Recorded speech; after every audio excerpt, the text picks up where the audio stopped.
It's Frank and Mustard. Laying down the tracks.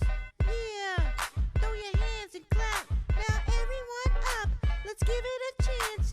It's time to rock the show and make everyone dance. Yeah, we're Frank and Mustard. We're going on adventures, putting fun first. Yeah, we're Frank and Mustard. We're going on adventures, putting fun first. Yeah, we're Frank and Mustard. We're going on adventures, putting fun first. Yeah, we're Frank and Mustard. We're going on adventures, putting fun first.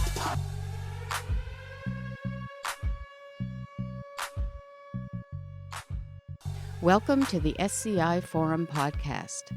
This podcast was produced by the Northwest Regional Spinal Cord Injury System in the University of Washington Department of Rehabilitation Medicine. The Northwest Regional SCI system is dedicated to improving the lives of people with SCI through excellent patient care, research, and education. To learn more about our podcasts and videos or to make a donation, go to sci.washington.edu. Hello and welcome to the Spinal Cord Injury Forum podcast. My name is Jeannie Hoffman and I'm the director of the Northwest Regional Spinal Cord Injury System and a clinical psychologist and professor in the University of Washington Department of Rehabilitation Medicine. Today I'm talking with Simon Calcavecchia. Simon is the author of the children's book starring the characters of Frank and Mustard. Hi Simon, thanks for joining us today. Really glad to have you here. Happy to be here. Thank you, Jeannie. Can you just start by telling us a little bit about yourself and about your injury? I was injured back in 2002. I went on a trip of a lifetime. At 19 years old, I was given the opportunity to follow my dreams of playing rugby. It led me to Sydney, Australia. When I was there, I was training really hard to be the best rugby player I could be. That meant I was getting on the beaches, running in the sand. I was also lifting weights and putting my best effort onto the practice field with my team. When I was doing that, the coaches noticed my efforts. They moved me up to a pretty high level of rugby competition. It was more of the collegiate level. I had a friend who wanted to help me get better. He was the number one player in my position, wanted to help me be the best rugby player I could be. And he gave me some advice, and he said, Simon, next time you go into the scrum, and the scrum is kind of like in football when they hike the ball and everybody smashes together.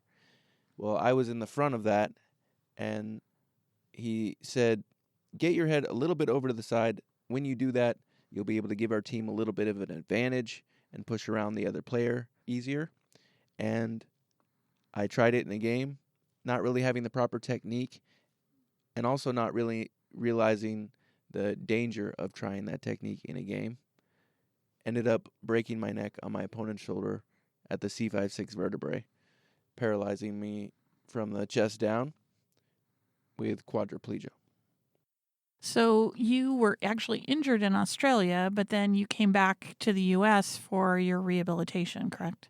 Correct. I spent about a month and a half in the hospitals in Sydney. Mm-hmm. They took the best care they could of me, and I have nothing but love for them. They really were there for me when I needed them most. When I transferred from there, I came back on a plane. I took over 9 seats, and I had doctors and nurses coming with me. It was a fortune, and actually the Australian people had a fundraiser for me at one of the professional rugby games and raised $40,000 for me to be able to come home and cover my costs. It was an incredible thing that they were able to do for me when I needed it. And we transferred to the University of Washington. Boy, I tell you, when I came here, it felt like I was living like a king, because over there, I was in a big ward with a bunch of people who had spinal cord injuries. I had one nurse that I shared with about half a dozen people. When I came to UW, I had my own favorite nurses. Shout out to Liz and Colleen and some of the amazing people that were at UW 8 North. That's a special place for me. Yeah. They're still both there. Yeah. Yeah. I talk to them every once in a while. So you launched out of the hospital and got on with your life with a spinal cord injury. Where did writing come in? Had you been a writer before you were injured, or is this something that kind of came up for you later? Yeah, it took a while for me to become a writer.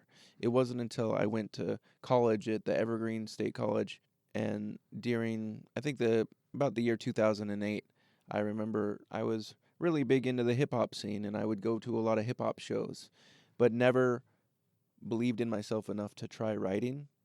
That was until I had a friend who was there all the time at the shows, and he wanted me to try it. He's like, Simon, why don't you go home and write a verse or something like that? And I was like, I never really gave that much thought, but I'm gonna give it a shot.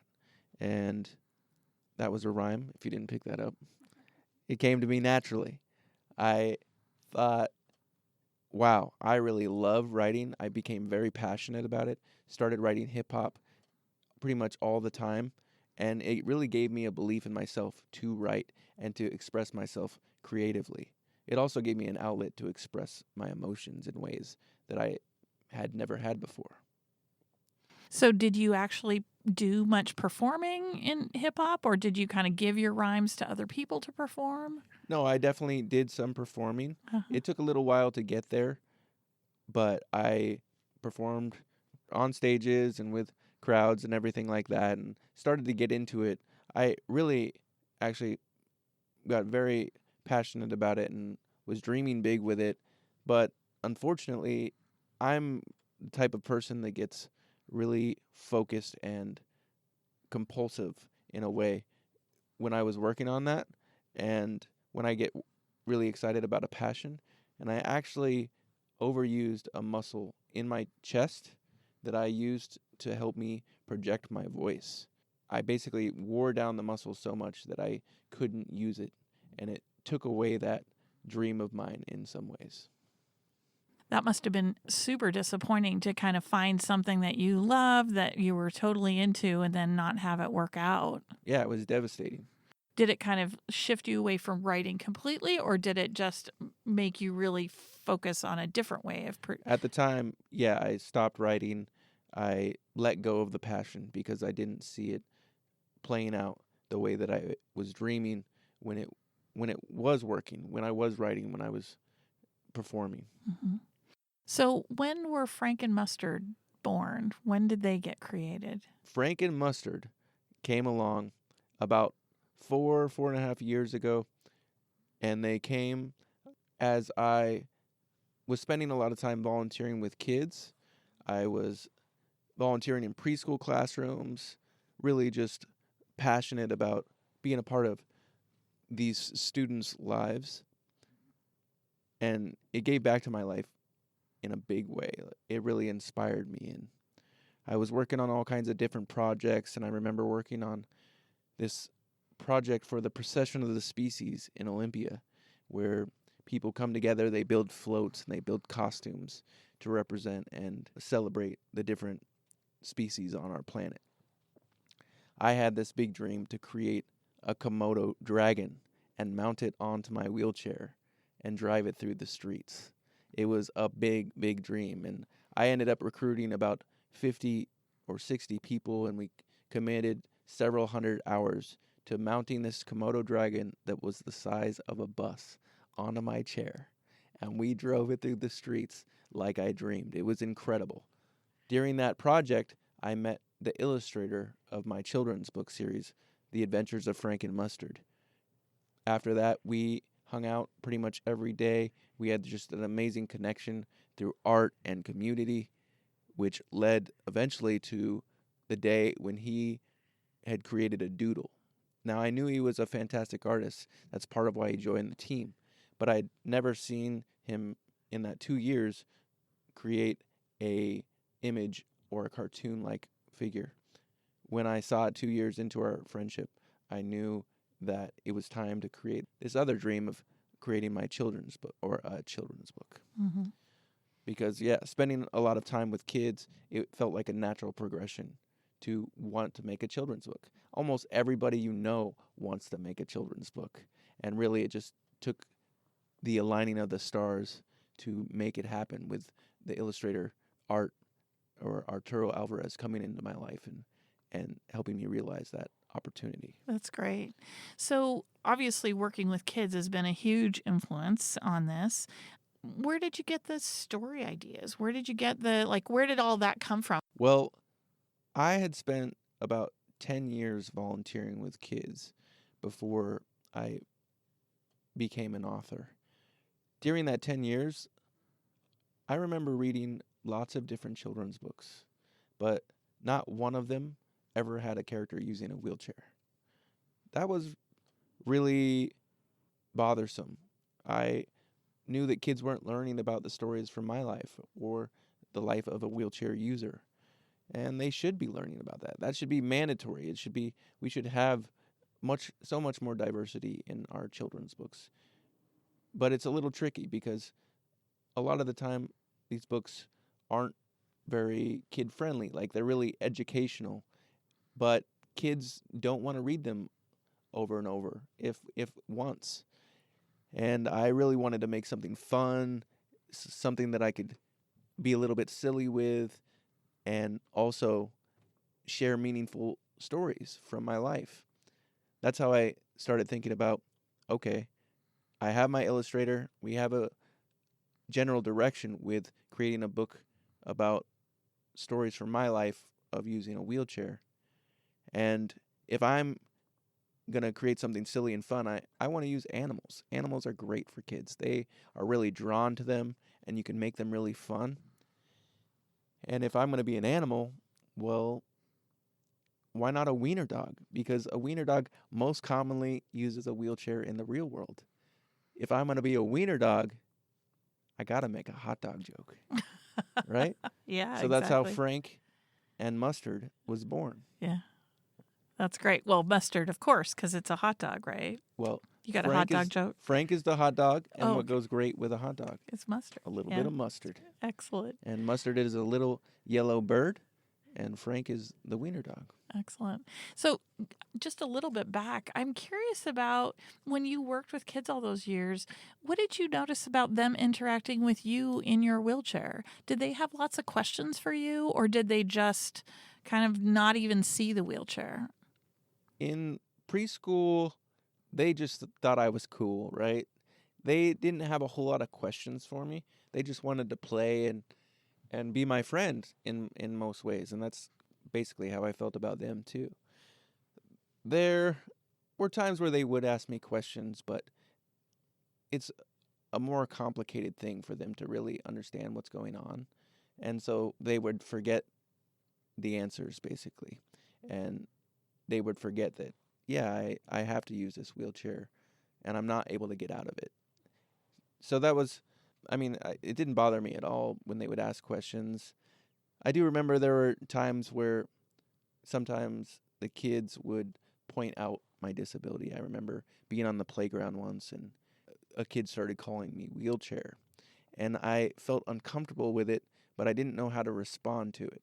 It's kind of like I needed some more experience with that to know how to deal with that, because it was hurtful, but here it is, this little kid calling me that, and he doesn't have a clue that what he's doing is hurtful. But thankfully, the teacher was able to take that opportunity and say, hey, it's not okay to say, hey, wheelchair. He's a person. And it was a great example to be able to turn that into a learning opportunity. Yeah, that's cool. It is interesting that, younger kids don't sometimes even notice it, right? They don't even realize it. It's not until they get older that they start paying attention to how is this adult different than that adult, and having a wheelchair is part of that. Yeah. Sometimes. You've done how many books now? I have 4 books, 3 that are part of the main series.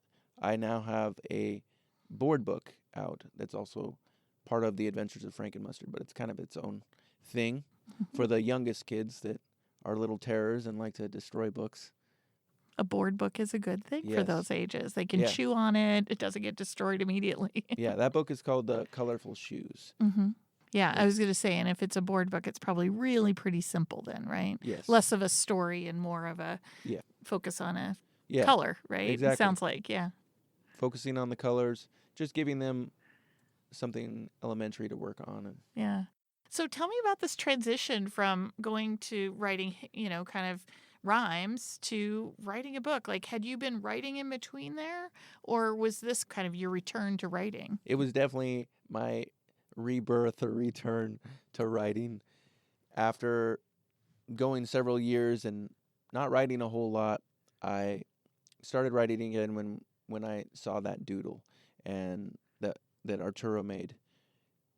And I remember working on it in the van on my trips to playing with the wheelchair rugby team, Go Seattle Slam. And we would go up there and I'd be working on the book and stuff like that. I needed to come up with a story, and I thought I just had a really kind of humorous story with getting stuck in the mud. What better way to start the series, I thought at the time. And it was so easy to write because I was creating from my life, and I just started imagining the story, and it came together so well as I was writing it. And it just basically wrote itself.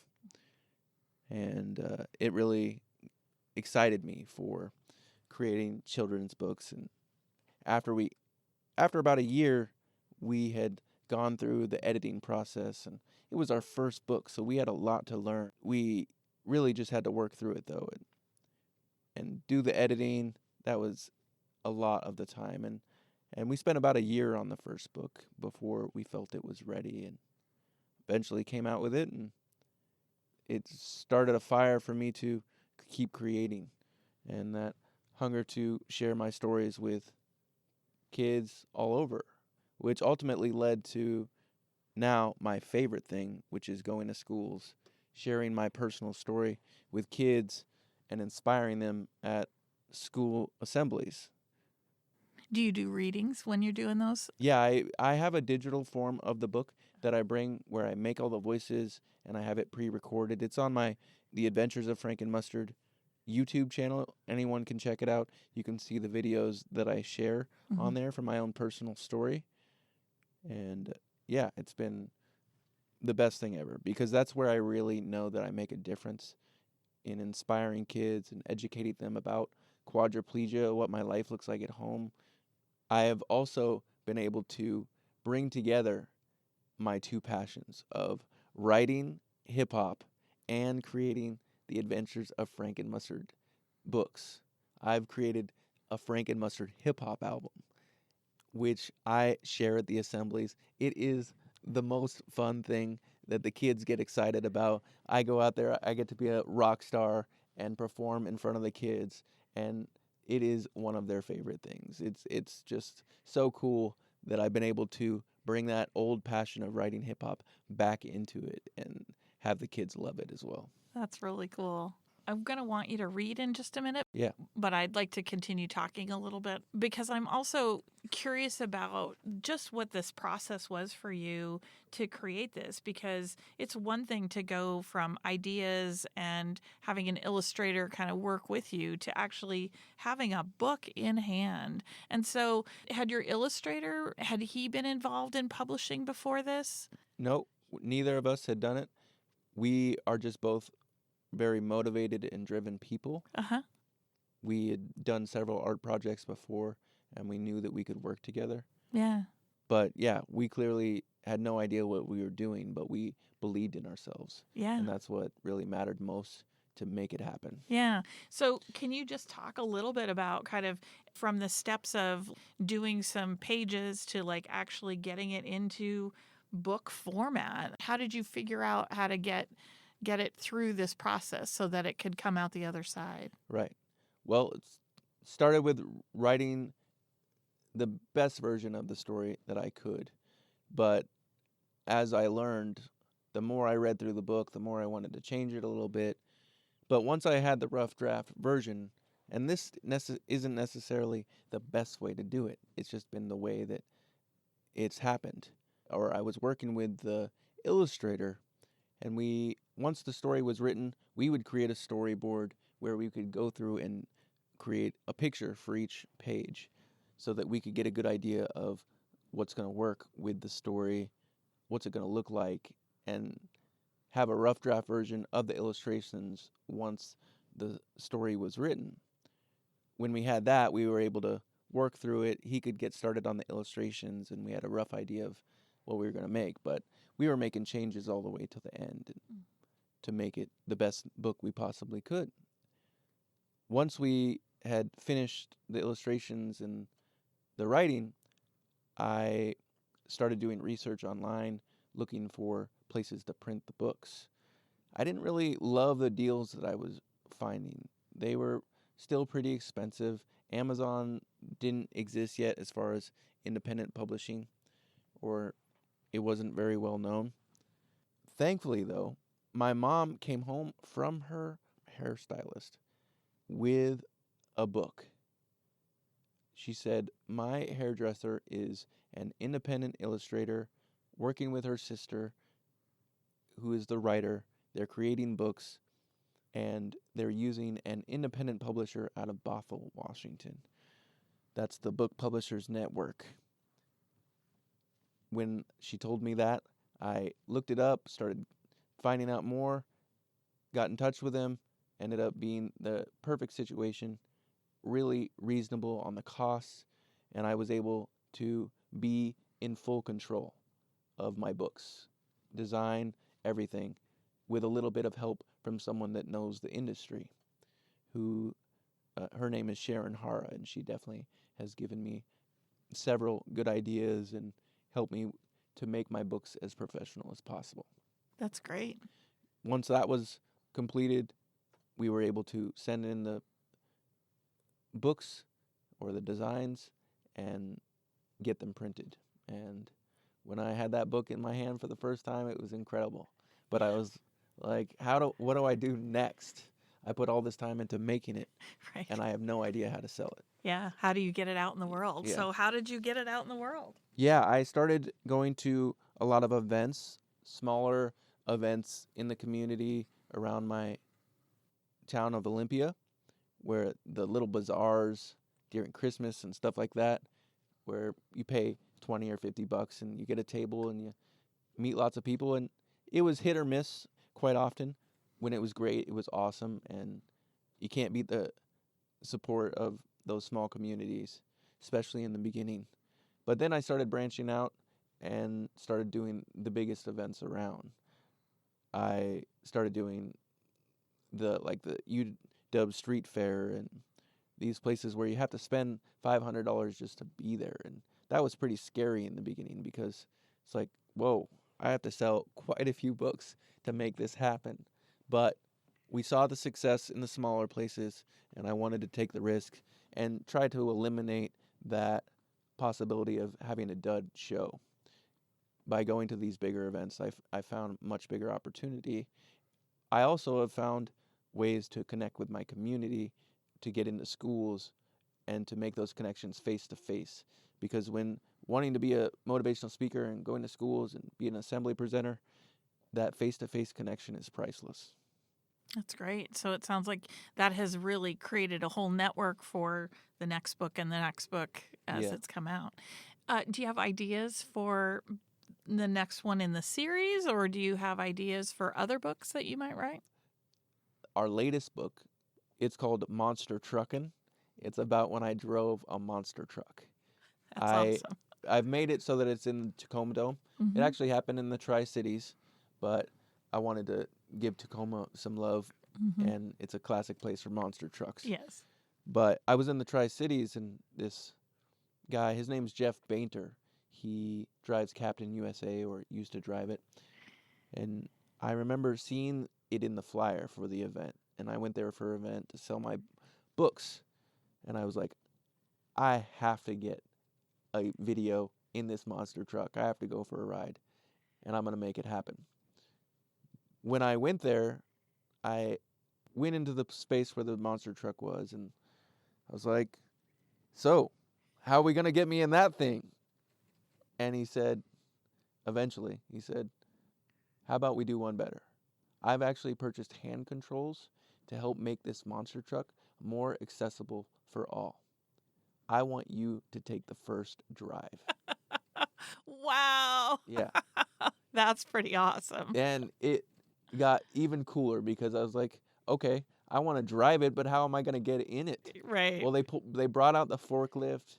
They brought the forklift in. They lifted me up in my wheelchair up about 12 feet in the air, and they had this huge guy working with them who beast moded me into the monster truck That so must that have I been could one drive it. heck of a transfer. Oh, it was.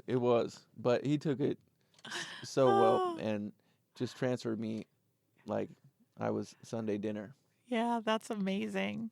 So if somebody hears this and doesn't live locally, how do they get access to your books? You have a website, right? Can Yeah. they order them on your website? Definitely. You can check out the books on frankandmustard.com. I also have them on Amazon. And yeah, visit my website, frankandmustard.com. Excellent. So I'm going to have you read. All right, I'm going to get started with my first book called The Adventures of Frank and Mustard, Stuck in the Mud. By the way, this is based on a true story of when I got stuck in the mud in my wheelchair. Frank, let's go check out that trail. Yeah. I see butterflies.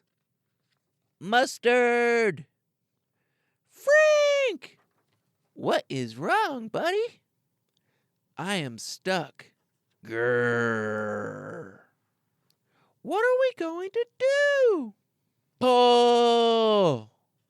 What do we do now, Frank? I don't know, Mustard. I have an idea, Frank. Hold on to this, Frank. Mustard grabs a rope. Kasploosh. He also ends up in the mud. What are we going to do now, Mustard? He has an idea. I will be right back. Frank, I brought some help. Well, where are they? Look, they're down here. There's some ants. Sergeant Ant, at your service. Let's go, troops. Heave, ho, heave, ho, heave, ho. And that is the first third of the book. You'll have to check out the rest. Once again, find it on Amazon or frankandmustard.com. That's awesome. Thank I you. love it. So tell me a little bit about kind of what kids have thought when you've been able to read this book to them, or if they've read it and then meet you afterwards. Yeah. Kids are really loving the books. It feels incredible to know that so many kids out there are really enjoying it. When I come to schools, they definitely treat me like a rock star, and I've had so many kids tell me that I'm their favorite author and stuff like that, and that feels so good. But where it really feels good is knowing that there are families who have kids that are facing challenges like living with a disability, and to have the messages in the books really resonating with them, but also when I go to schools and to be sharing my story and have that message of inclusion and kindness and positive mindset really transcend across all types of different disabilities, not just the kids or the people that are using wheelchairs. But I remember going to a school once and I performed my assembly.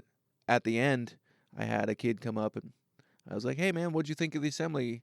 He said, "Yeah, it was awesome. I have autism and I finally feel like I have someone on my side." And to be able to have that kind of impact on a kid and know that I'm doing that with thousands of kids, that's what drives me to work so hard, to get out there every weekend, to go to these shows, to get my books into schools, making that difference. That's Yeah. what really matters. Yeah, it's amazing because I think that, you in person is fantastic. And I want you to talk a little bit about how people can find you or get you to come to their school. But also tell me about kind of what this has meant for you to be able to have, now you have people who you've never even met being able to kind of hear your stories and share that.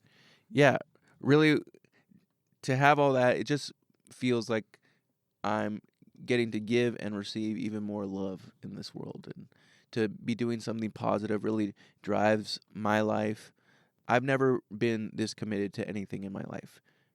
That's because it has all the most important things. I'm passionate about it. I am being able to creatively express myself, and I'm making a difference. It's also giving me a career opportunity that I never had before. I haven't worked at a job. I had challenges with that when I graduated from the Evergreen State College, which led me down a path of creativity.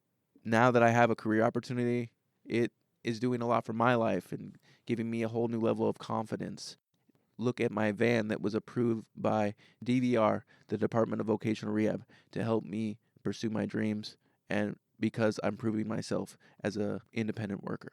That's fantastic. That's a huge accomplishment. Yeah, it's taken 4 years to get where I am, but the persistence has been worth it, and continue to have the support that I need to make the difference that I believe in. Yeah. So, Simon, I want you to tell people, how do they find you to come to their event, to their school, to their whatever they want to learn about you, learn about your story, learn about the books, learn about your hip hop? Yes, please. Thank you for asking that question. Just visit my website, frankandmustard.com. You can also email me at frankandmustard@gmail.com. It's the best way to get in touch with me, and I would love to go to the schools. I speak to all ages, and I can make my message resonate with any age. So, yeah, I would love the opportunity. That's great. Thank you so much for joining us today. Thank you for It's having me. great It's having been a you pleasure. here. I've been a fan. I've been watching the YouTube videos or the videos that you have out there for quite a while, and it's been really cool to see all the different educational opportunities that this community has presented, and see some of the stars in the community, and it's nice to finally be on the show. Excellent. Yeah, we're grateful to add you to the list. Well, thank you so much. Thank you. Thank you for listening to the SCI Forum podcast. To learn more or to make a donation, please visit sci.washington.edu. Oh, yeah! It's Frank and Mustard, and we're back again! Hello, my name is Frank. I have 2 legs and I know how to shake them. Take me to the park, I'll let you chase me. I'm gonna show kids racing, drop me off, I'm taking this spot. I have 2 wheels and I know how to rock them. Watch them turn, you'll see my stock rims. I'm gonna drop this hot mix, yeah. We're going downtown, rolling through neighborhoods, house to house, coast to coast. Yeah, we cruising now. Let's get loose and loud. The dance floor's open, I'm a loafer. I told y'all I could shake my shoulders. Leave me here, I found my home. It begins with heave ho. Yeah, we heave ho. We heave ho. Yeah, we heave ho. We heave ho. Yeah, we heave ho. We heave ho. Yeah, we heave ho. We heave ho. Boy, I sure remember the time when we got stuck in the mud. I remember too, Mustard. I am so glad we ended up with free ice cream. Serve it up, I love this stuff. 2 scoops now with chocolate chunks. I'm looking for the next place to offer us. Yo, Frank, give me the awesome sauce. Yeah, we don't stop to talk. We got too many options popping off. We gotta rock the show, we gotta rock and roll. It begins with heave ho. Yeah, we heave it ho. We heave it ho. Yeah, we heave it ho. We heave it ho. Yeah, we heave it ho. We heave it ho. Yeah, we heave it ho. We heave it ho. Hey Frank, I feel like we need a new adventure. You mean like going out for some more ice cream? Frank?